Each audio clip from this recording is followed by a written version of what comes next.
करने के लिए इसको एक बार रीस्टार्ट कर रहा हूँ यहाँ पे। तो अगर बात करें हाइड्रोजन चैप्टर की, चैप्टर 9 है आपका सीबीएसई में, तो हाइड्रोजन क्या है कि हाइड्रोजन को जो नाम मिला है वो मिला है वाटर प्लस जनरेशन से। इसका मतलब ये एक ऐसी गैस है, ऐसा एलिमेंट है जो कि वाटर को जनरेट करने का काम आता है, इसलिए इसको हम हाइड्रोजन बोलते हैं। हाइड्रोजन जो होता है it is one of the very important elements, because कि ये इस दुनिया में जितने भी सारे कंपाउंड पाए जाते हैं उनमें सबसे ज्यादा पाए मतलब सबसे ज्यादा अधिकतम बनाने वाला जो कंपाउंड है वो आपका हाइड्रोजन होता है। यूनिवर्स में जो सबसे ज्यादा एबंडेंट एलिमेंट है, मैं मेटल की बात नहीं कर रहा, नॉन मेटल की बात नहीं कर रहा, मैं एलिमेंट की बात कर रहा हूँ, तो वो आपका हाइड्रोजन है। लाइटेस्ट एलिमेंट की बात करूँ तो आपके पूरी पीरियड टेबल में लाइटेस्ट एलिमेंट भी क्या है, आपका हाइड्रोजन है। आपके सामने यहाँ पे पीरियड टेबल बनी हुई है। हमारी जो पोजिशन ऑफ हाइड्रोजन है इन पीरियड टेबल वो थोड़ी सी एम्बिगुअस है, it is very ambiguous. Ambiguous का मतलब it is contradictory kind of, कि हमें पता नहीं कि इसको कहाँ रखना है। तो आप कई बार बहुत सारी किताबों में या फिर अलग अलग जगह पीरियड टेबल को देखोगे तो आप कभी कभी देखोगे कि हाइड्रोजन कभी यहाँ लिखा होता है और कभी कभी हाइड्रोजन यहाँ भी लिखा होता है, ठीक है, और यहाँ पे ऐसे उसको डैश डैश से बना देते हैं, वो जानबूझ के बनाते हैं, उसका रीजन है। एक्चुअली हाइड्रोजन की पोजीशन एम्बिगुअस इसीलिए है क्योंकि हाइड्रोजन आपका फर्स्ट ग्रुप, ये आपका ग्रुप फर्स्ट है, जो आपका ग्रुप फर्स्ट में भी पाया जा सकता है और आपका यहाँ पे ग्रुप 17 में भी पाया जा सकता है, जिसको हम, ये जो ग्रुप 17 होता है, ये पूरी जो लाइन है इसको हम बोलते हैं आपके हेलोजेंस, ठीक है। और ये जो पूरा ब्लॉक है आपका, जैसे इस पूरे इन दोनों को मिला के, ग्रुप को मिला के हम बोलते हैं आपका एस ब्लॉक एलिमेंट्स, इस पूरे ग्रुप को मिला के हम बोलते हैं आपका पी ब्लॉक एलिमेंट्स, और यहाँ पर जो बीच में आते हैं ट्रांजिशन एलिमेंट्स इनको बोलते हैं, या फिर इसको हम बोल देते हैं दूसरे नाम से आपका डी ब्लॉक एलिमेंट्स। तो ये आपके कुछ एलिमेंट्स के ये ब्लॉक्स के क्लासिफिकेशन पीरियड टेबल में ज्यादा डिटेल में पढ़ते हैं इस चीजों को। तो बात ये है कि जो हाइड्रोजन की position in period table very ambiguous because it can be put in the group 1 also where all the elements are known as alkali metals या alkali metals कहलाते हैं, ठीक है। And it can also be put in the group where it is can be part of a group called halogen, तो ये halogen का part होता है।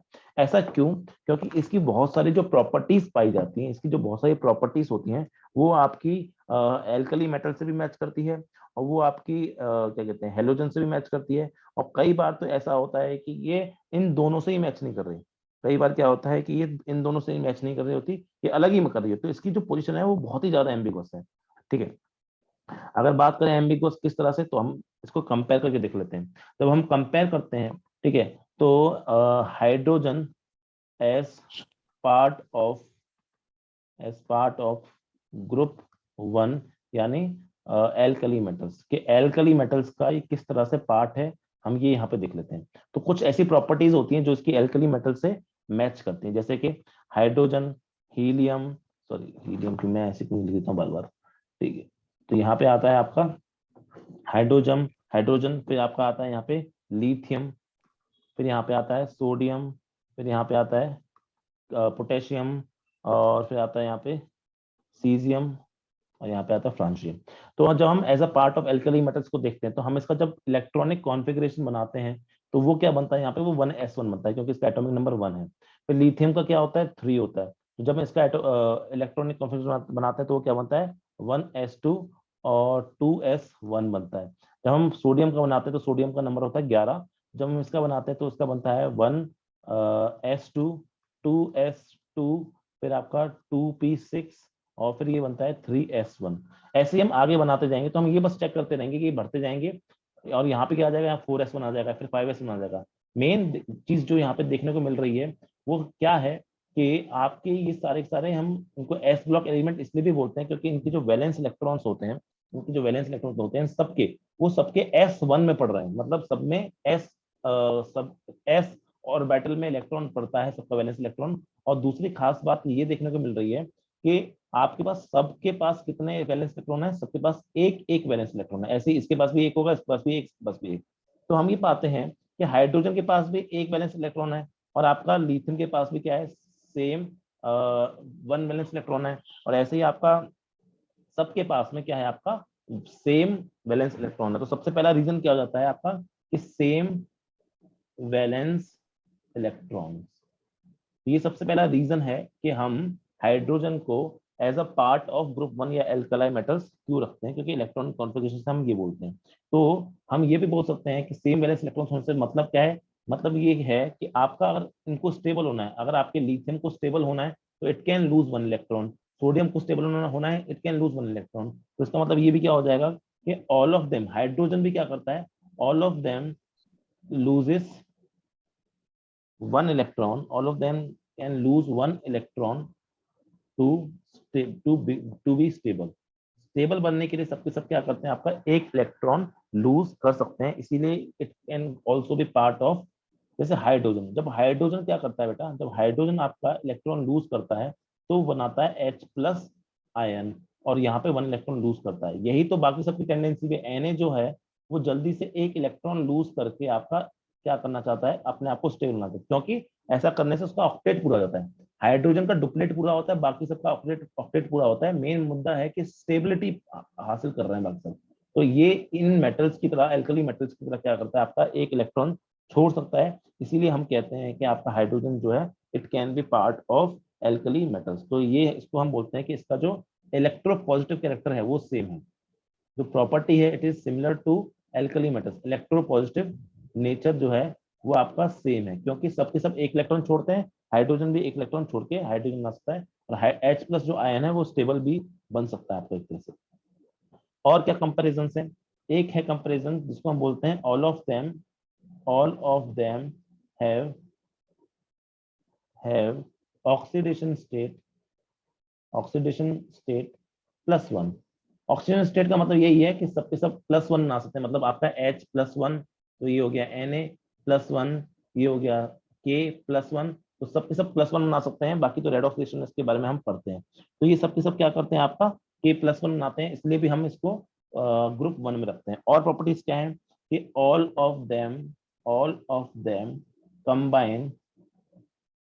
of them combine with electronegative with electronegative all of them can combine with electronegative elements to form oxides halides and sulfides।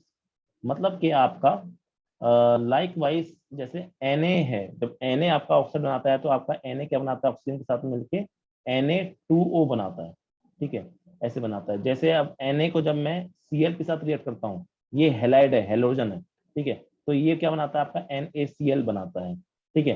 Sulphide की बात करें तो ऐसे ही Na2S बनाता है। Similarly in the same fashion जब मैं H को ऑक्सीजन के साथ मिलाता हूँ तो ये क्या बनाता है बेटा, आपका ये H2O बनाता है। जैसे आपका Na2O है वैसे H2 है। ऐसे में H को जब मैं Cl के साथ बनाता हूँ तो क्या बनाता है, आपका HCl बनाता है। देखो यहाँ पे NaCl, वैसे यहाँ पे HCl, तो बिल्कुल सिमिलर फैशन में आपको दिख रहा है कि आपका जैसे जैसे सोडियम, लिथियम, पोटेशियम जिस तरह से कंपाउंड बनाते हैं आपके बाकी सारे कंपाउंड नॉन मेटल के साथ में या इलेक्ट्रोनेगेटिव एलिमेंट्स के साथ में, उसी तरह हाइड्रोजन भी क्या करता है, आपका कंपाउंड बनाता है, आपके ऑक्साइड बनाता है, हेलाइड्स बनाता है, सल्फाइड बनाता है। तो हम ये कह सकते हैं कि ये भी एक बहुत बड़ा कंपैरिजन है, या ये भी बहुत बड़ा एक रीजन है कि आपके हाइड्रोजन को हम क्या है, आपके as a part of group 1 में हम उसको रखते हैं। तो ये छोटी छोटी बातें हैं, लेकिन ये ऑटोमेटिकली आपका बहुत इंपॉर्टेंट हो जाती हैं। अब हम इसको एज अ पार्ट ऑफ क्या देखेंगे, अब हम as a part of halogens देखेंगे। ये सारे रीजंस हैं कि why is H can be a part of group 1। Similarly अगर हम बात करें, अगर हम कि H को हम हेलोजेंस का पार्ट क्यों मानते हैं, H as part of group 17, H as part of group 17। जब ग्रुप 17 में उसको रखते हैं, 17 से मेरा कहने का मतलब है हेलोजेंस में, जब उसको हेलोजेंस में भी रखते हैं तो भी उसका पार्ट बन के आ जाता है। अब कैसे बन के आता है तो देखेंगे। तो ग्रुप 17 क्या होता है, ग्रुप 17 की बात करें तो उसमें आपका क्या होता है, वहां पे होता है आपका फ्लोरीन होता है, वहां होता है chlorine, I sorry bromine, iodine and ATM, ठीक है। हम चाहें तो हाइड्रोजन को इसके ऊपर भी रख सकते हैं, क्योंकि बहुत सारी केमिकल प्रॉपर्टीज जो होती हैं हाइड्रोजन की वो मैच करती हैं आपकी इन सबके साथ में। पहला पहला क्या होता है, पहला जो रीजन होता है इसका वो है आपका कि इसका इलेक्ट्रोनेगेटिव कैरेक्टर। इलेक्ट्रोनेगेटिव कैरेक्टर का मतलब क्या होता है, इलेक्ट्रोनेगेटिव का मतलब क्या होता है, इलेक्ट्रोनेगेटिविटी का मतलब होता है कि इसके अंदर बहुत अच्छी क्षमता है इलेक्ट्रॉन को अपने पास होल्ड करने की। मतलब अगर हम एफ का, अगर हम इसका एच का बनाए इलेक्ट्रॉनिक कॉन्फ़िगरेशन तो 1s1 होता है, एफ का बनाएंगे तो एफ का होता है आपका 1s2 2s2, और इसका हो गया आपका ऑक्सीजन के बाद आता है फिर, हाँ तो आपका हो गया यहाँ पे 2p5 2p5, तो ये होता है आपका, ठीक है। अगर हम क्लोरीन की बात करें तो क्लोरीन का क्या हो जाएगा 1s2 2s2, 2p6, फिर 3s2 और यहाँ पे आ जाएगा 2p5। तो इस तरह से होता है आपका क्लोरीन का। तो हम ये बात देख रहे हैं यहाँ पर कि सिमिलर टू क्लोरीन, क्लोरीन को भी देखो सॉरी, क्लोरीन को स्टेबल होने के लिए कितने इलेक्ट्रॉन चाहिए, तो अगर मैं एक इलेक्ट्रॉन दे दूं क्लोरीन को तो वो स्टेबल हो जाएगा, क्योंकि उसके 8 ऑक्टेट पूरे हो जाएंगे। सिमिलरली अगर मैं यहाँ पे आपका क्या कहते हैं, यहाँ पे अगर मैं आपका इसको क्लोरीन को एक इलेक्ट्रॉन दे दूं तो स्टेबल हो जाएगा।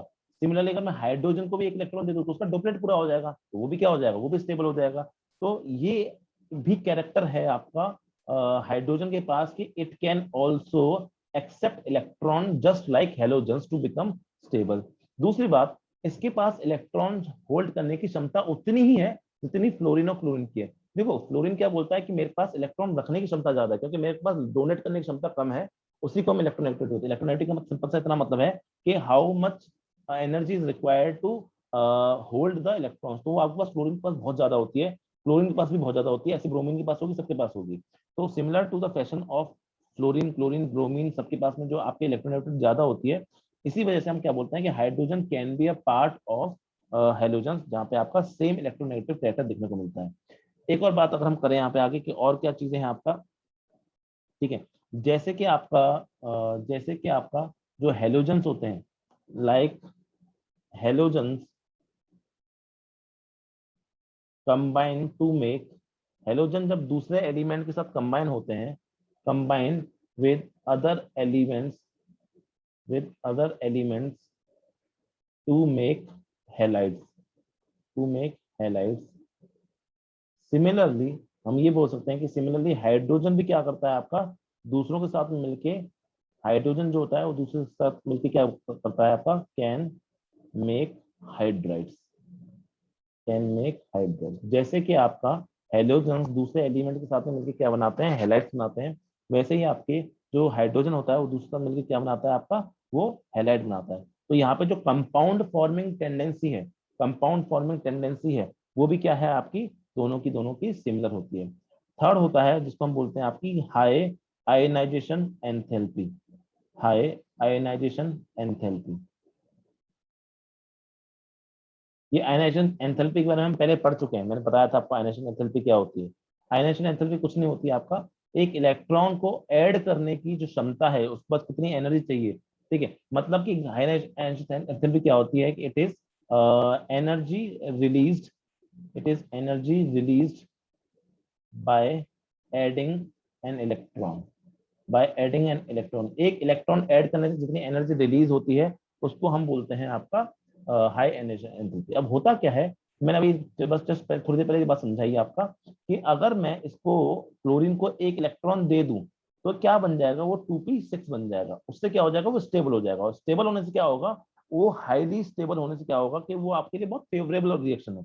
जब भी कोई फेवरेबल रिएक्शन होती है, जब भी कोई फेवरेबल रिएक्शन होती है तो वो चीज क्या होती है, वहां पे हाई एनर्जी रिलीज होती है। तो ये सारे कैरेक्टर जो थे, ये सारे जो कैरेक्टर थे ये शो करते हैं, जो मैंने यहाँ पे आपको दिखाए, ये दिखाया और ये दिखाया, ये बात प्रूव करता है कि हाइड्रोजन को हम आपका हेलोजन्स में भी रख सकते हैं और हाइड्रोजन को हम एल्कली मेटल्स में भी रख सकते हैं। But the problem started from somewhere else, ठीक है। वो प्रॉब्लम कहाँ से स्टार्ट हुई कि हेलो कुछ प्रॉपर्टीज की ऐसी थी जो कि हेलोजन से और आपकी एल्कली मेटल से मैच भी नहीं कर रही थी। कुछ प्रॉपर्टी आपकी ऐसी थी इसकी हाइड्रोजन की कि some there were some properties hydrogen not as a part of, not as a part of alkali and halogen. मतलब एक दो प्रॉपर्टीज बस ऐसी भी थी कि जिससे आप ये कर सकते हो कि उसको ना आप एल्कली का पार्ट, एल्कली मेटल का पार्ट रखो, और ना आप इसको क्या रखो, ना आप इसको हेलोजन का पार्ट रखो। बहुत सारी प्रॉपर्टी इसकी हेलोजन से मैच करती है, बहुत सारी प्रॉपर्टी इसकी एल्कली मेटल से मैच करती है, पर कुछ प्रॉपर्टी ऐसी भी हैं जो कि इसकी किसी से मैच नहीं करती। और वो प्रॉपर्टी कौन कौन सी है, वो बहुत ऐसी माइन्यूट सी प्रॉपर्टी है। पहली प्रॉपर्टी जो है कि hydrogen is very small, very very small, मतलब सबसे छोटा है एक तरह से, very very small as compare to alkali metals and halogen, ठीक है, as compare to alkali metals and halogen. मतलब इसका जो साइज है वो उसको, इसके साइज जो है वो आपका डिफाइन नहीं कर पा रहा था इसका कि हम हाइड्रोजन को किसके पास रखें, एल्कली मेटल्स के पास रखें या फिर हेलोजन पर रखें, क्योंकि इसका साइज जो है वो बहुत ही मतलब छोटा था। दूसरा रीजन था कि द प्रॉब्लम वाज दैट कि H+ does not exist freely. H+ कभी भी बेटा फ्रीली एग्जिस्ट नहीं करता, डज नॉट एग्जिस्ट फ्रीली। लेकिन अगर हम वही बात करें Na+, तो ये तो बड़ा स्टेबल होता है, ये तो हाईली स्टेबल है। ठीक है, वहीं हम बात करें Cl- की, तो वो भी क्या है, हाईली स्टेबल है। लेकिन H+ क्या है, वो बहुत स्टेबल नहीं है। अगर कहीं भी H+ मिल गया ना, तो वो जल्दी से क्या करेगा, वाटर के साथ मिलके ना नया आयन बना देगा, जिसको हम बोलते हैं हाइड्रोनियम आयन। ये होता है आपका हाइड्रोजन आयन। ये थोड़ा सा पानी मिलते ही जल्दी से वहां पे क्या बना देगा, आपका हाइड्रोनियम आयन बनाता है।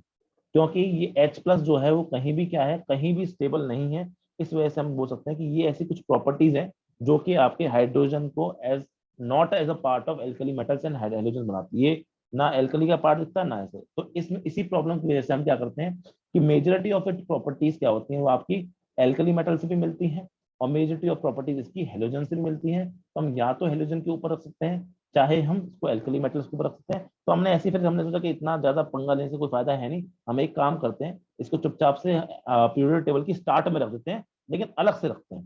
ठीक है, इसको हम क्या करते हैं, पीरियोडिक टेबल की स्टार्ट में रख देते हैं, यहाँ सबसे पहले रख देते हैं, लेकिन बस इसको अलग से रख देते हैं, ताकि ना ये आपको अलग ही पड़ा हुआ देगा। आप कभी भी पीरियोडिक टेबल आपको देखोगे, तो आप जब हाइड्रोजन को वहां देखोगे, तो वो अलग से लिखा हुआ रखा होगा, एक अलग डब्बा उसका बना हुआ होगा, बाकी सबसे ऐसे। तो समझ में आई है हाइड्रोजन के बारे में सारी बातें, नीचा? हाँ जी सर। ये हाइड्रोजन का एक तरह से इंट्रोडक्शन था। ये हाइड्रोजन का अभी तक हमने क्या किया है, एक तरह से इंट्रोडक्शन पढ़ा है। ठीक है, नेक्स्ट बात करते हैं कि हाइड्रोजन पाया कैसे जाता है। ठीक है, तो वो जैसे हमने बात करी अकरेंस ऑफ हाइड्रोजन, तो बहुत सिंपल सी बात है। अकरेंस ऑफ हाइड्रोजन की अगर हम बात करें, तो दुनिया में सबसे ज्यादा ये आपका नेचर में जो पाया जाता है, ये आपका धरती के अंदर ही पाया जाता है, धरती के बाहर भी पाया जाता है। लेकिन सबसे ज्यादा जो एबंडेंट फॉर्म है इसकी, सबसे ज्यादा जो एबंडेंट सबसे ज्यादा ये पाया जाता है, वो पाया जाता है as dihydrogen. As dihydrogen. Dihydrogen का मतलब कुछ नहीं, दो हाइड्रोजन की बात हो रही है, मतलब उसका कि ये सबसे ज्यादा दुनिया में पाया जाता है हाइड्रोजन, वो आपको एज अ हाइड्रोजन पाया जाता है डाईहाइड्रोजन की फॉर्म में। ठीक है, और इस डाईहाइड्रोजन को हम कुछ और नहीं, इसको सिंपल हम हाइड्रोजन गैस भी बोलते हैं। हाइड्रोजन गैस भी बोलते हैं। ये मान के चलो, पता है ये दुनिया में सबसे ज्यादा एबंडेंट फॉर्म हाइड्रोजन गैस की तरह जो पाया जा रहा है। अगर हम बात करें पूरे यूनिवर्स की, तो पूरे यूनिवर्स में जो सबसे ज्यादा समझो 70% of total mass of universe, 70% of total mass of universe, ठीक है, वो क्या है आपका, वो डाईहाइड्रोजन ही है। बहुत अजीब लगता है सुनने में, पर ऐसा है। क्यों, खुद ही आप चेक कर सकते हो। आपकी बॉडी जो है, कहते हैं जनरली वो 65% या 70% वाटर है आपकी बॉडी। और जो कुछ प्लांट्स होते हैं, वो कुछ प्लांट्स जो होते हैं आपके, उनमें तो लगभग ये मान के चल सकते हो आपके 90% पानी है। ठीक है, तो पानी के अंदर ही दो हाइड्रोजन होते हैं। आप सिर्फ पानी में थोड़ा ना हाइड्रोजन पाया जाता है, हाइड्रोजन तो हर चीज में पाया जाता है। तो ये मान सकते हैं कि पूरे ब्रह्मांड का, पूरे यूनिवर्स का लगभग 70% ऑफ टोटल मास जो है, वो क्या है आपका, डाईहाइड्रोजन ही है या हाइड्रोजन है। आपका जो सन है, उसमें भी क्या है आपके, उसमें न्यूक्लियर रिएक्शंस होती रहती हैं, और वो भी किसकी वजह से, हाइड्रोजन की वजह से। तो दुनिया में ये मान के चलो सबसे ज्यादा पाई जाने वाली चीज है, वो बहुत ही ज्यादा, वो क्या है आपका, हाइड्रोजन। तो इस तरह पाया जाता है, और दुनिया में हाइड्रोजन जो सबसे ज्यादा पाया जा रहा है, वो आपका in form of hydrogen gas या फिर H2 के फॉर्म में या डाईहाइड्रोजन के फॉर्म में पाया जाता है। नेक्स्ट पढ़ते हैं अपन बेटा, जिसका नाम है आपका आइसोटोप्स ऑफ हाइड्रोजन। यहाँ से चीजें थोड़ी सी अच्छी होना शुरू होंगी। अभी मान के चलो हम चैप्टर में एक तरह से एंटर कर रहे हैं। ठीक है, तो अगर हम बात करें आइसोटोप्स ऑफ हाइड्रोजन, इससे पहले कि हम आगे बढ़े कि आइसोटोप्स ऑफ हाइड्रोजन क्या क्या होते हैं, 3 आइसोटोप्स होते हैं। आप मुझे बताइए कि आइसोटोप का मतलब क्या होता है, जल्दी से बताइए। कि आपका आइसोटोप्स क्या होते हैं। आइसोटोप्स तो ऐसी चीजें, ऐसे एलिमेंट्स या ऐसे सब्सटेंसेस हैविंग, सिंपल हम बोल सकते हैं substances having same atomic number, same atomic number, जिसको हम Z से बोलते हैं, but different atomic mass, different atomic mass. ठीक है, या कभी कभी इसको हम मास नंबर भी बोलते हैं, क्योंकि मास नंबर को ही हम मास मान लेते हैं, तो मास, तो मास नंबर या एटॉमिक नंबर। अब बात ये आती है, अगर एक सिंपल सवाल मैं आपसे पूछूं कि मतलब ऐसा क्यों है, आइसोटोप क्यों बनते हैं, अगर ये सवाल पूछा जाए, तो आइसोटोप इसलिए बनते हैं, तो बेटा होता क्या है, जब हम एटॉमिक नंबर की बात करते हैं तो एटॉमिक नंबर का मतलब क्या होता है, एटॉमिक नंबर का मतलब होता है Z, इसका मतलब होता है ये क्या है, नंबर ऑफ प्रोटॉन्स, किसी भी चीज के अंदर जो नंबर ऑफ प्रोटॉन्स को हम एटॉमिक नंबर बोलते हैं, या नंबर ऑफ इलेक्ट्रॉन्स को, क्योंकि एटम को हमेशा स्टेबल मानते हैं, तो नंबर ऑफ प्रोटॉन्स हो चाहे नंबर ऑफ इलेक्ट्रॉन्स हो, इन दोनों को हम क्या मान रहे हैं आपका, ये it is equal to atomic number होता है। लेकिन मास नंबर क्या होता है या एटॉमिक मास क्या होता है, अगर उसकी बात करें तो एटॉमिक मास होता है बेटा आपका, it is the sum of number of protons, it is the sum of number of protons plus the number of neutrons।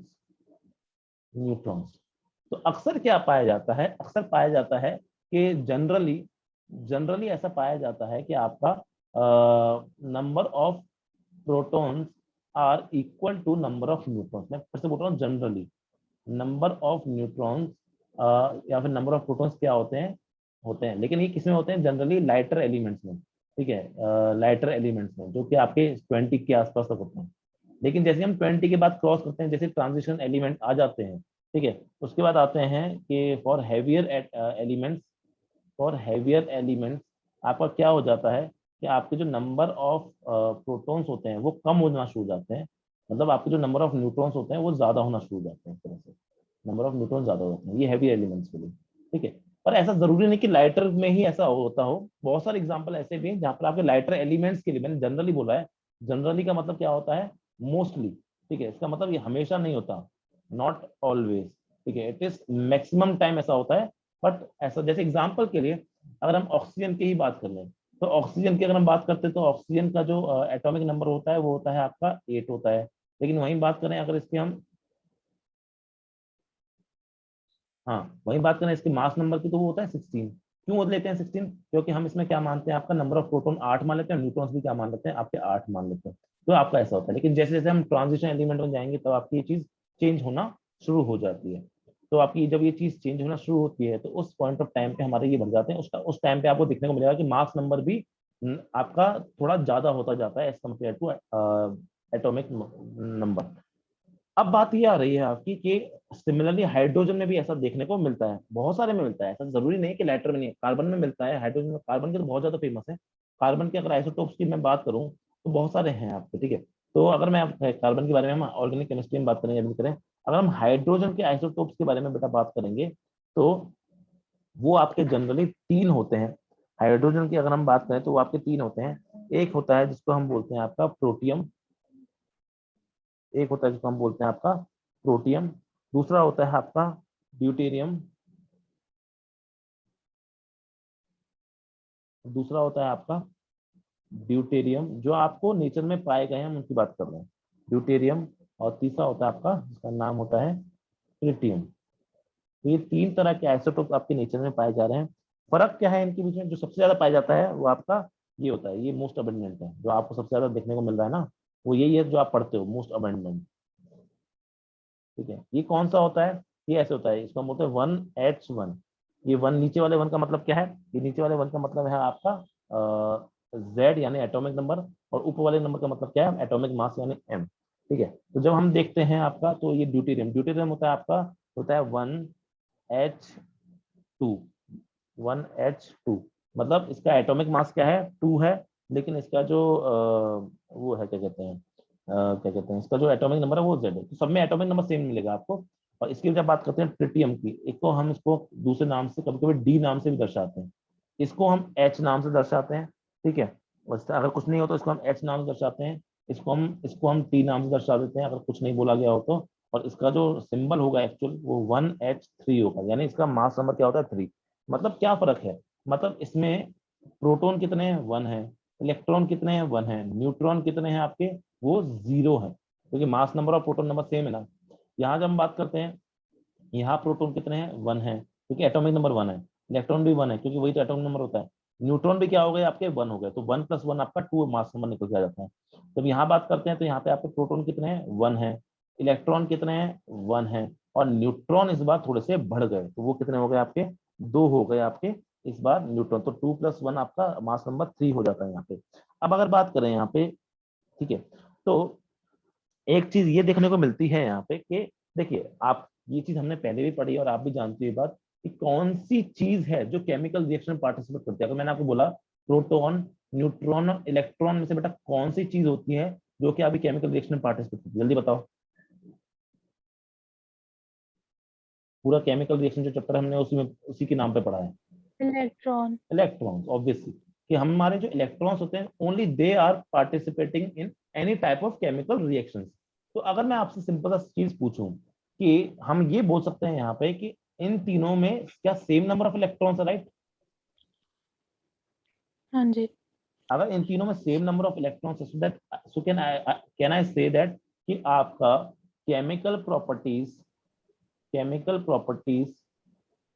Of H या 1H1, 1H2 एंड 1H3 क्या ये सेम होंगी, राइट? हाँ जी। Are same. Why? Just because of the reason कि they have same number of electrons. और electrons ही जो होते हैं जो बेटा वो आपके पार्टिसिपेट करते हैं केमिकल रिएक्शन में, क्योंकि सबके पास सेम नंबर ऑफ इलेक्ट्रॉन्स है तो सबकी केमिकल प्रॉपर्टीज क्या होती हैं, सेम देखने को मिलती हैं। बट अगर हम बात करें तो इनकी किस प्रॉपर्टी में चेंज देखने को मिलेगा? फिजिकल प्रॉपर्टीज में there will be a difference. Physical properties are different. और इसका रीजन क्या हो जाएगा? अब देखो फिजिकल प्रॉपर्टी का मतलब होता है कितना ज्यादा भारी है, कितना ज्यादा मोटा है, कितना ज्यादा पतला है, ये सब होता है।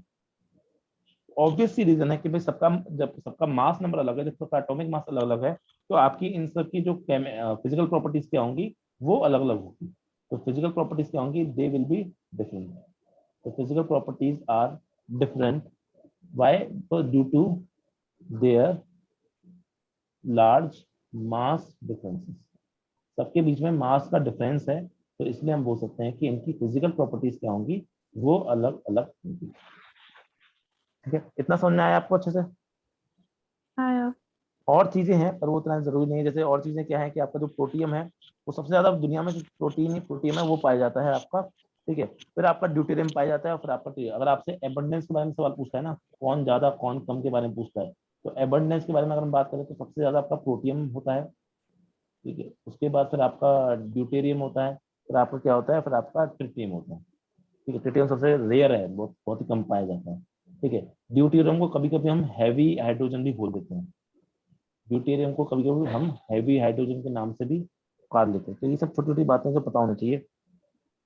और एक और बात अगर हम कर लें जो हमें पता होनी चाहिए, जो ट्रिटियम है, ठीक है, वो कैसा होता है? It is radio active.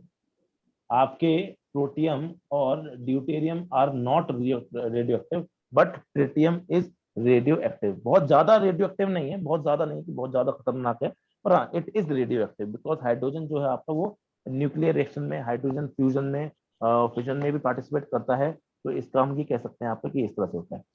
सबका क्या होगा? All have same. साफ सी बात है, जब इलेक्ट्रॉन का नंबर सेम है तो ऑल हैव सेम। ये सब छोटे मोटे सवाल हैं जो आपसे ऑब्जेक्टिव में पूछ सकता है। All have same electronic configuration. इन सबका इलेक्ट्रॉनिक कॉन्फ़िगरेशन क्या होगा आपका? ऑब्वियस सी बात है कि सबका सेम होगा, क्योंकि नंबर ऑफ इलेक्ट्रॉन्स भी क्या है आपके? सेम है। ठीक है, ठीक है। बाकी और ज्यादा कोई इसमें केमिकल डिफरेंसेस नहीं है, बाकी फिजिकल डिफरेंसेस और कुछ नहीं है। अब नेक्स्ट बात करते हैं बेटा हम आपका कि हाइड्रोजन का जो हाइड्राइड्स है, ठीक है, वो हाइड्राइड्स क्या होते हैं? कि भाई हाइड्रोजन जो होता है वो आपका दूसरों के साथ मिलके, हाइड्रोजन जो है वो आपका दूसरों एलिमेंट्स के साथ में मिलके क्या बनाता है? हाइड्राइड बनाता है। ठीक है, तो हाइड्राइड का मतलब कुछ नहीं है, hydride is combination of hydrogen with other elements, बस ये है। अब इसको देख लेते हैं एक बार कि हाइड्राइड्स क्या होते हैं। तो हाइड्राइड का मतलब कुछ नहीं होता। हाइड्राइड का सिंपल सा मतलब ये है कि द कॉम्बिनेशन या reaction of hydrogen the combination of hydrogen with other elements.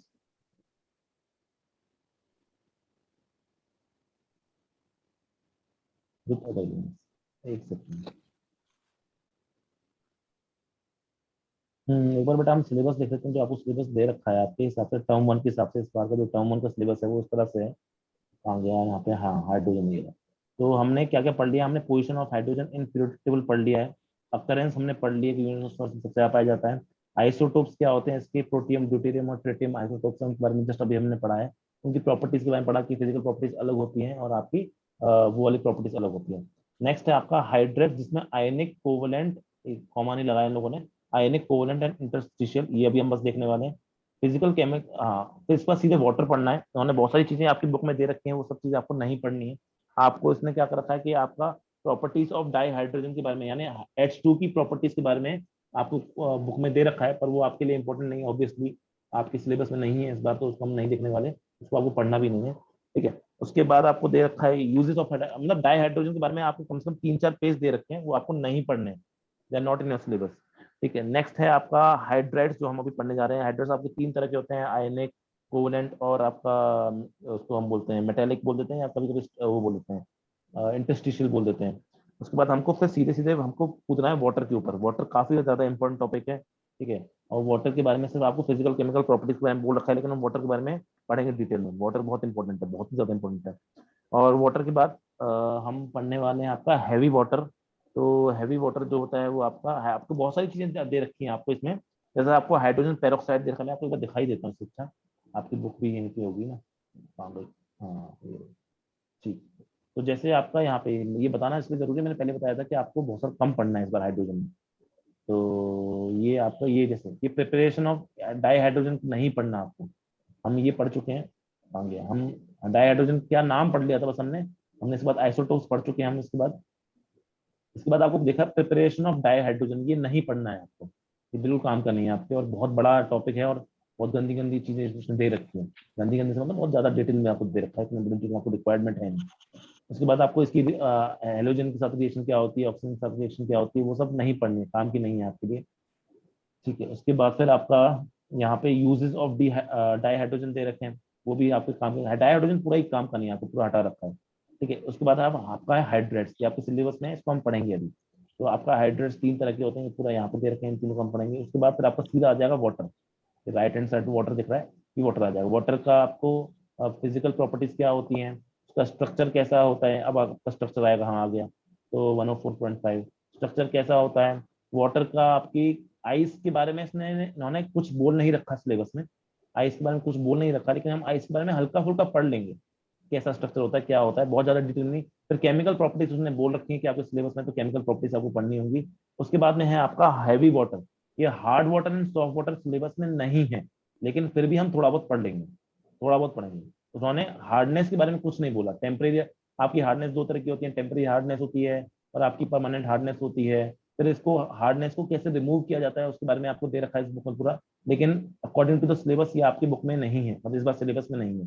उसके बाद है आपका ये हाइड्रोजन पेरोक्साइड, ये बुक में दे रखा है, आपके सिलेबस में नहीं है। हाइड्रोजन पेरोक्साइड पुराने टाइम में बहुत ही इंपॉर्टेंट केमिकल माना जाता था, मतलब हाइड्रोजन पेरोक्साइड बहुत ही इंपॉर्टेंट केमिकल है, ठीक है, लेकिन उसको हम नहीं पढ़ेंगे, ऑब्वियसली आपके सिलेबस में नहीं दे रखा है। इसके बाद आपका सीधा आया है हैवी वाटर, ठीक है। आपके अगर सिलेबस को यहाँ पे दिखा दूं वापस से, तो सीधे आपका वाटर के बाद आपका प्रॉपर्टीज ऑफ वाटर के बाद हैवी वाटर आ गया, मतलब इससे बीच में आपकी जितनी भी चीजें वो सब नहीं है आपके सिलेबस में इस बार। तो सिलेबस बहुत ज्यादा कम कर दिया गया है इसका आपका इस बार। तो अच्छी अच्छी चीजें तो ना, जो हार्ड हार्ड चीजें थी ना, वो सब हटा ही दी ना एक तरह से। तो हैवी वाटर है आपका, हैवी वाटर बहुत छोटा सा ही है, ठीक है, बहुत छोटा टॉपिक है हैवी वाटर, आप देख ही रहे हो सामने लिखा हुआ आपका हैवी वाटर, बहुत छोटा टॉपिक है, ठीक है। लेकिन हम हार्ड वाटर के बारे में थोड़ा सा पढ़ेंगे जरूर, क्योंकि यार मतलब फिर तो चैप्टर में कुछ रहा ही नहीं, ऐसे वाली बात हो जाएगी। और अगर बात करें इसके बाद आपका हाइड्रोजन एज ए फ्यूल दे रखा है, तो ये रहा हाइड्रोजन एज ए फ्यूल। तो देखो कितना छोटा टॉपिक है आपका हैवी वाटर, ठीक है। हैवी वाटर मैंने बताया था आपका जो ड्यूटेरियम होता है उसको हम हैवी बोलते हैं, हैवी हाइड्रोजन। डाई हाइड्रोजन ऐसे कोई मुश्किल से 1 पेज का टॉपिक है, ठीक है, 1 पेज का टॉपिक, और आपका यहाँ पे सिलेबस खत्म हो चुका है इस चैप्टर का अकॉर्डिंग। तो अकॉर्डिंग टू द चैप्टर भी बहुत छोटा चैप्टर है, मतलब है, लेकिन हम जानबूझ के हल्की हल्की एक्स्ट्रा चीजें जरूर पढ़ेंगे कि इन केस मान लो कि आपका आ गया हल्का फुल्का कहीं इधर उधर से। प्लस हम ये सोच के तैयारी नहीं करना चाहिए हमको कभी भी कि सिर्फ हम सिलेबस से अपने आप को फंसा के रखेंगे। कभी कभी हमको हल्का तो इसलिए भी एक्स्ट्रा पढ़ना चाहिए क्योंकि आगे जाके हमें दुनिया में अपना कॉलेज भी करना है, हमको आईआईटी या नीट की तैयारी भी करनी है, तो उस हिसाब से हमने आपको प्रिपेयर रखना चाहिए कि मान लो थोड़ा बहुत एक्स्ट्रा तो हम पढ़ सकते हैं, और ऑब्वियसली उसको ये ध्यान रखते हुए कि हमारा टाइम खराब ना हो, ठीक है। तो बहुत कम सिलेबस है, पर ये हम हार्ड परमानेंट हार्डनेस क्या होती है और टेम्परेरी हार्डनेस क्या होती है, ये सब हम हल्का हल्का पढ़ेंगे, इतना कि आपको समझ में आ जाए, वरना आपको इस चैप्टर में है ही नहीं पढ़ने के लिए कुछ। सीधे अब मुझे आपको क्या बताना है, आपको हाइड्रेट्स बताना है, हाइड्रेट्स 1 पेज का टॉपिक है, बहुत ज्यादा छोटा टूट जाएगा। और फिर वाटर बताना, वाटर 1-1.5 पेज का टॉपिक है, स्ट्रक्चर ऑफ नहीं पढ़ना क्योंकि उसने बोला ही नहीं है, तो सिर्फ फिजिकल और केमिकल प्रॉपर्टीज बोलनी है, लेकिन मैं फिर भी आपको हल्का सा बताऊंगा। तो ये इसलिए मैं तब से बोल रहा था कि आप खुद से पढ़ सकते हैं, बहुत ज्यादा आसान चैप्टर है। ठीक है, चलो ठीक है। लौट के आते हैं वापस से। तो यहाँ पे मैं बोल रहा था हाइड्रेट्स के बारे में बात करनी है, तो the combination with other elements, the combination of hydrogen with other elements is called as hydride. वो जो कंपाउंड बनके तैयार होते हैं आपके सामने, उनको हम क्या बोलते हैं, आपके हाइड्राइड्स बोलते हैं, ओके। Called as hydride. अब सबसे बड़ी बात ये आती है कि आप हाइड्राइड बनाओगे कैसे। तो ऑब्वियसली भाई मुझे हाइड्रोजन को रिएक्ट करवाना है और आपका हाइड्राइड बनके तैयार हो जाएगा। पर बात ये आती है कि हाइड्रोजन लाए कहाँ से, तो लाए तो आप वहीं से हो, डाईहाइड्रोजन से। इस डाईहाइड्रोजन को आपने तोड़ा होगा, ठीक है, और उसके बाद फिर आपने क्या किया होगा, इससे कंपाउंड बना होगा। एक्चुअली आप एच आपको कहीं भी दुनिया में देखने को नहीं मिलता है, आपको हर जगह H2 देखने को मिलता है। आप जब भी हाइड्रोजन या हाइड्राइड बनाना चाहते हो, तो आप रिएक्शन किससे करवाओगे, आप रिएक्शन डाईहाइड्रोजन से ही करवाओगे, क्योंकि यही पाया जाता है दुनिया में। ठीक है, तो हम ये बोलते हैं कि dihydrogen under certain certain reaction condition. Certain reaction condition मतलब किसी को हाई टेम्परेचर पे, किसी को लो टेम्परेचर पे, किसी को रूम टेम्परेचर पे, combines with almost all the elements, combined with all the elements except, सिर्फ कुछ को छोड़ के, जो कि हैं आपकी नोबल गैसेस। लगभग हर किसी के साथ में रिएक्ट कर सकता है, कंबाइन कर सकता है आपका डाईहाइड्रोजन या हाइड्रोजन, एक्सेप्ट आपका noble gases. Obviously noble gases से क्यों नहीं कर सकता, क्योंकि नोबल गैसेस काफी स्टेबल होती हैं, इनको हम रिएक्टिव गैस बोलते ही नहीं है, किसी के साथ रिएक्ट करती भी नहीं है। To form binary compound. क्या होता है बाइनरी, भी बताऊंगा। Binary compounds called hydrides. ये होता है, बस कुछ नहीं, हाइड्रोजन का कॉम्बिनेशन है आपका दूसरे एलिमेंट के साथ में, तो उनको हम क्या बोलते हैं, आपके हाइड्राइड्स बोलते हैं। अब आपके जो बेटा हाइड्राइड्स होते हैं, आपके जो हाइड्राइड्स होते हैं, वो आपके क्या होते हैं, ठीक है, आपके जो हाइड्राइड्स होते हैं, आपको जो हाइड्राइड देखने को मिलेंगे कहीं भी, वो आप किस तरह के देखने को मिलेंगे, आपको इस तरह के देखने को मिलेंगे हमेशा, लाइक EHX, या फिर आपको मिलेंगे EMN, इस टाइप के हाइड्रोजन, MHM, ठीक है। तो इस तरह से आपको जहां भी आपको हाइड्राइड्स देखने को मिलेंगे इस तरह के। एग्जांपल के लिए अगर बात करूं, जैसे एग्जांपल के मैग्नीशियम हाइड्राइड यानी MgH2, जहां भी आपको देखने को मिलेगा ना, या तो आपको ई कोई और एलिमेंट है, ये H हाइड्राइड है। जैसे आपका H2O, मैंने तो इसको H2O लिखा है क्योंकि H जनरली पहले लिखा जाता है, तो इसमें भी क्या देखो H2 है, O एक है। तो जनरली जब भी आपका हाइड्रोजन पाया जाएगा, तो मैक्सिमम टाइम इस तरीके से पाया जाएगा। मैक्सिमम टाइम जो हाइड्राइड बनता है वो इस तरह से बनता है। जैसे हम बात करें कैल्शियम हाइड्राइड की, तो वो भी कैसे बनता है, CaH2। तो मैक्सिमम टाइम आपका जो बनता है हाइड्राइड, वो EHX टाइप का कुछ बनता है। ठीक है, जरूरी नहीं 2 हो, कुछ और भी हो सकता है। ठीक है, जैसे AlH3 अगर हम बनाना चाहते हैं, तो अगर आपको बनेगा तो AlH3, वैसे बनता बड़ी मुश्किल से है, लेकिन बना सकते हो आप जबरदस्ती। तो एल्यूमिनियम हाइड्राइड होगा तो AlH3 इस तरह का बनता है। दूसरा इस तरह का, तो एग्जाम्पल क्या मिल जाएगा, इसका एग्जाम्पल हो जाएगा आपका B2H6। तो ऐसे बहुत सारे एग्जाम्पल हो सकते हैं। तो हाइड्राइड इस तरह के होते हैं। अब आपके सिलेबस में जो बेटा हाइड्राइड है, आपके सिलेबस में जो हाइड्राइड है, वो आपके 3 तरीके के हाइड्राइड आपके सिलेबस में पाए गए जाते हैं। एक होता है जिसको हम बोलते हैं आपका, आयनिक हाइड्राइड। एक होता है जिसको हम बोलते हैं आपका आयनिक हाइड्राइड, ठीक है, इसके बारे में पहले पढ़ेंगे। उसके बाद आपका दूसरा होता है जिसको हम बोलते हैं आपका कोवलेंट हाइड्राइड। दूसरा होता है जिसको हम बोलते हैं आपका कोवलेंट हाइड्राइड, ठीक। और तीसरा जो होता है बेटा, उसको हम बोलते हैं, उसके 2-3 नाम है। कोई इंटरस्टिशियल बोलता है, कोई मेटेलिक बोलता है, कोई अलग अलग नाम से बुलाते हैं इसको। इसको हम बोलते हैं आपका, फेमसली अगर बोले तो इसको हम बोलेंगे आपका मेटेलिक हाइड्राइड। तो ये 3 तरह के हाइड्राइड हैं जो आपके सिलेबस में है, जो आपके पाए जाते हैं। ठीक है, अब इसका बहुत सिंपल सा आपको बताता हूँ क्लासिफिकेशन कैसे करना है, बस ऐसे याद रखना। कि जब हाइड्रोजन आपका एस ब्लॉक वालों के साथ में रिएक्ट करेगा, एस ब्लॉक वालों के साथ में बनाएगा हाइड्राइड, तो उसको हम बोलते हैं आयनिक हाइड्राइड। जब वो आपका पी ब्लॉक वालों के साथ में बनाएगा तो उसको हम क्या बोलेंगे आपका, उसको हम बोलेंगे आपका कोवेलेंट हाइड्राइड। और जब वो आपका मेटेलिक, मतलब जब वो आपका ट्रांजिशन एलिमेंट्स, या मैं कह सकता हूँ ट्रांजिशन एलिमेंट या डी ब्लॉक भी बोल सकता हूँ, जब वो ट्रांजिशन एलिमेंट के साथ में आपका हाइड्राइड बनाता है, हाइड्रोजन ज्वाइन करता है, तो उसको हम क्या बोलते हैं आपका, उसको हम आपका मेटेलिक हाइड्राइड बोलते हैं। बस इतना याद रखना, ठीक है, और कुछ ज्यादा खास की जरूरत है नहीं। कि ये सबसे इंपॉर्टेंट बात है कि आयनिक हाइड्राइड क्या होता है, एस ब्लॉक के साथ में, कोवेलेंट आपका पी ब्लॉक के साथ में, और आपको मेटेलिक आपका ट्रांजिशन। अब ये एस ब्लॉक पी ब्लॉक मैंने इसलिए पहले बताया था एक बार आपके सामने, पूरी पीरियड को बनाने का मेरा यही रीजन था, और ये बताने का रीजन था कि ये एस ब्लॉक होता है, ये पी ब्लॉक होता है, और इनको हम ट्रांजिशन बोलते हैं। ये बताने का बस यही कारण था कि मुझे ये चीज बाद में यूज करनी थी कि एस ब्लॉक के साथ में जब हाइड्रोजन जुड़ता है तो वो क्या बनाता है आपका, आयनिक हाइड्राइड बनाता है। जब वो पी ब्लॉक के इन सारे एलिमेंट के साथ में, except obviously except noble gas, noble gas के साथ तो रिएक्ट करता ही नहीं कोई, ठीक है।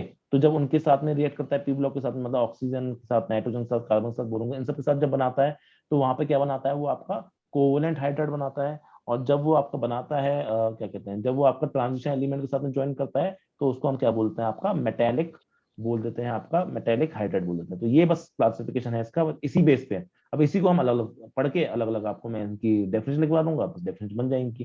तो पहला अगर हम देखते हैं आपका, तो पहला हो गया आपका आयनिक, और इसका दूसरा नाम होता है बेटा सलाइन।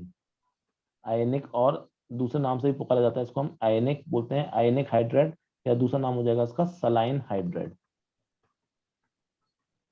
Saline hydride. तो इसमें क्या हो जाएगी, सिंपल डेफिनेशन मैं बस बता चुका हूँ आपको, क्या याद रखना है हमेशा, कि जब आपका आयनिक का मतलब वो क्या कहते हैं एस ब्लॉक वाले, तो मैं सिंपल सा बोल सकता हूँ, देखो डेफिनेशन एक्चुअली में कुछ और होती है, पर हम पढ़ते इसको ऐसे, when hydrogen combines with when hydrogen combines with elements that are that are more electropositive than more electropositive than more electropositive than hydrogen, तो वहां पर जो बेटा आपका हाइड्राइड बन के तैयार होता है, उसको हम क्या बोलते हैं आपका, उसको हम बोलते हैं आपका आयनिक और सलाइन हाइड्राइड्स। अब होता क्या है, इलेक्ट्रोपॉजिटिव होने का मतलब ये है कि वो आपके एलिमेंट्स जो कि जल्दी से पॉजिटिव बनाना चाहते हैं, जो जल्दी से पॉजिटिव बनाना चाहते हैं, तो और कोई नहीं होते इससे ज्यादा जो आपको इलेक्ट्रोपॉजिटिव देखने को मिलते हैं ना, वो कोई और नहीं होते, वो आपके एस ब्लॉक के एलिमेंट्स ही होते हैं। तो इसका सिंपल सा एक दूसरा तरीका है बोलने का कि आपको क्या है यहाँ पे, हाइड्रोजन, सिंपल सा हम बोल सकते हैं कि combines with hydrogen combines with, जहाँ पे आयनिक हाइड्राइड का बनते हैं, hydrogen combines with s block elements, hydrogen combines with s block elements to form ionic hydride. तो कभी भी आपसे पूछा जाए कि आयनिक हाइड्राइड कब बनते हैं, तो इसकी जो एक्चुअल डेफिनेशन होती है ना, वो क्या होती है कि elements which are more electropositive than hydrogen, ये एक्चुअल डेफिनेशन है। लेकिन हमें पता चलता है कि उससे ज्यादा रिएक्टिव, सॉरी, उससे ज्यादा इलेक्ट्रोपॉजिटिव कौन होते हैं, और कोई नहीं होते, एस ब्लॉक के एलिमेंट्स ही होते हैं। तो एस ब्लॉक के एलिमेंट के साथ में जब हाइड्रोजन कंबाइन होता है, और वहां पे जो हाइड्राइड बनकर तैयार होते हैं, जिनमें जिनमें वो जिनमें हाइड्राइड का मतलब वो दूसरा एलिमेंट और सिर्फ हाइड्रोजन, और कोई नहीं आना चाहिए, तो वहां पर जो हाइड्राइड बनकर तैयार होता है उसी को हम क्या बोलते हैं आपका, आयनिक हाइड्राइड बोलते हैं। अब इसके कुछ कैरेक्टरिस्टिक्स हैं, कैरेक्टरिस्टिक्स मतलब कि कुछ ऐसी प्रॉपर्टीज हैं जो आपको याद करनी होगी, कि इसका रंग कैसा होता है देखने में, और ये कितने स्ट्रांग होते हैं, इनका बॉइलिंग पॉइंट और मेल्टिंग पॉइंट कितना ज्यादा कम होता है, तो वो चीजें आपको पता होनी चाहिए, तो वो चीजें आपको याद करनी पड़ेंगी। और ऐसा कुछ है, सीरीज आपसे एग्जाम में पूछ सकता है कि define the characteristics of ionic, और मतलब सिंपल कैरेक्टरिस्टिक पूछ सकता है आपके, कैरेक्टरिस्टिक्स ऑफ आयनिक और सलाइन हाइड्राइड्स। तो इसके बाद कैरेक्टरिस्टिक्स की बात करें, कैसे दिखते हैं, हार्ड होते हैं कि आसान होते हैं, ये सब चीजें पूछी जा सकती हैं आपसे। तो अगर इसकी बात की जाए तो दे आर क्रिस्टलाइन सॉलिड, आपको एक क्रिस्टलाइन सॉलिड मतलब आपके क्रिस्टल्स फॉर्म में आपको ये देखने को मिलते हैं हमेशा, they are crystalline solids.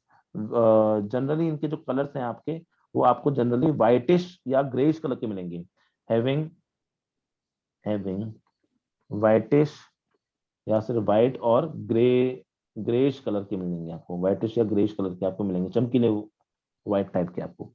Next अगर बात करें कुछ और प्रॉपर्टीज क्या है इसकी, they are having high melting point and boiling point. ये एमपी का मतलब समझते हो ना, एमपी और बीपी का, ठीक है। हाँ एमपी का मतलब है मेल्टिंग पॉइंट और बीपी का मतलब है बॉइलिंग पॉइंट। हाँ जी। तो इनके जो एमपी होते हैं, एमपी या किसी भी आयनिक कंपाउंड का मेल्टिंग और बॉइलिंग पॉइंट ज्यादा होता है, इसीलिए इनका भी ज्यादा होता है, क्योंकि ये भी आयनिक ही है।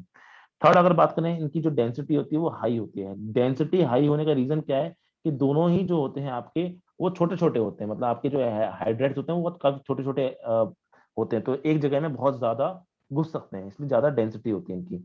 नेक्स्ट बात करें इनकी हाई एंथैल्पी। हाई एंथैल्पी से क्या कहने का मतलब है कि ऑब्वियसली जब आप इनका बॉन्ड बन जाता है, आयनिक बॉन्ड जो होता है वो काफी स्ट्रॉन्ग बॉन्ड होता है, तो अगर उस बॉन्ड को आपको तोड़ना है तो आपको बहुत ज्यादा एनर्जी इनको देनी पड़ेगी। नेक्स्ट अगर प्रॉपर्टी की बात करें आपका फिफ्थ की, they can conduct electricity, they can conduct electricity but only in molten state. याद रखेंगे आपका, जब ये मतलब अगर मोल्टन स्टेट या फिर आपके मेल्ट फॉर्म में नहीं है, then they can not pass electricity, then they can not conduct electricity, but when they are in molten state या पानी में अगर उनको हम मिला देते हैं, देन दे क्या आपके होते हैं, they are very highly reactive या they are very they are ready to conduct electricity. Sixth point की बात करें जो कि इंपॉर्टेंट पॉइंट है, which is they react vigorously, they react vigorously with water, with water और आपका, हाँ, ethanol and ammonia. They react vigorously with water, ethanol and ammonia. Water हो उसके साथ में ये विगरसली रिएक्ट करते हैं। इथेनॉल हो गया आपका C2H5OH, उसके साथ ये खतरनाक रिएक्शन दिखाते हैं आपके जो हाइड्रेट्स होते हैं। अमोनिया जो हो गया आपका NH3, तो इनके साथ में अच्छी रिएक्शन दिखाते हैं। सवाल ये नहीं होता केमिस्ट्री में, कभी भी सवाल ये नहीं होता ऐसा क्यों, क्योंकि क्यों का जवाब कुछ और है, क्यों का जवाब हम यहाँ देखने नहीं वाले। ये चैप्टर जो थ्योरेटिकल है, प्योर थ्योरेटिकल है, यहाँ क्या होता है क्या होता है क्या होता है हम ये देखते हैं। केमिस्ट्री में हमेशा पता है क्या होता है, केमिस्ट्री में हमेशा कुछ हो जाता है, उसके बाद हम उसको एक्सप्लेन करते हैं कि ऐसा क्यों हुआ, कि वहां पे हाइड्रोजन बॉन्ड थे, ऐसा नहीं था। अगर हमको लगता है कि हमने जैसा सोचा वैसा नहीं हुआ, फिर हम और बड़ा एक्सप्लेनेशन देते हैं कि ऐसा क्यों हुआ, ऐसा क्यों नहीं हुआ, तो वो सारे रीजन बाद में आते हैं, अभी तो हम ये देख रहे हैं कि ऐसा ऐसा होता है। अगर हम बात करें except except lithium hydride, lithium hydride का मतलब क्या हो जाएगा, LiH। एक्सेप्ट लिथियम हाइड्राइड, आपके जो इतने भी बाकी सारे हाइड्राइड्स होते हैं, चाहे वो सोडियम हाइड्राइड हो चाहे वो कैल्शियम हाइड्राइड हो, दे अंडरगो कंबशन। अगर हमें इनको कंबशन मतलब ऑक्सीजन के साथ रिएक्ट कर जाते हैं सबसे। कंबशन का मतलब सिंपल सा होता है रिएक्शन विद ऑक्सीजन, तो they undergo combustion when heated in air. Combustion का मतलब होता है they can react with oxygen when heated in air. Next अगर हम बात करें आपकी एर्थ, तो ये आपका they are strong reducing agent, they are strong reducing agent का क्या मतलब हो जाएगा कि they can reduce the other element. Redox में आपने पढ़ा होगा, नहीं तो बचपन में पढ़ा है, रेडॉक्स रिएक्शन में आपने पढ़ी है सबके सब। दे can reduce the other element, मतलब अच्छे से सामने वाले रिड्यूस कर सकते हैं, ठीक है। तो ये आपका हो सकता है अच्छे रिड्यूसिंग एजेंट्स होते हैं। तो ये आपकी सारी प्रॉपर्टीज हैं जो कि आपकी किसकी होती है, कोवलेंट सॉरी आयनिक हाइड्रेट्स की। नेक्स्ट बेटा हम देख रहे हैं आपका कोवलेंट हाइड्रेट।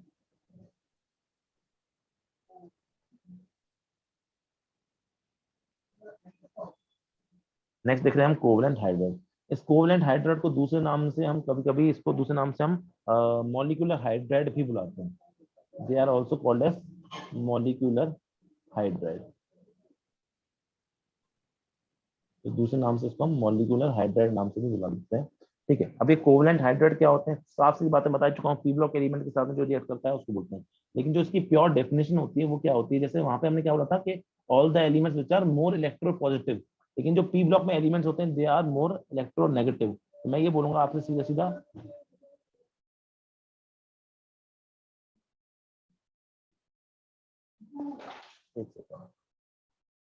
हाँ, तो यहाँ पे क्या बोलूंगा मैं यहाँ पे कि when hydrogen combines with, when hydrogen combines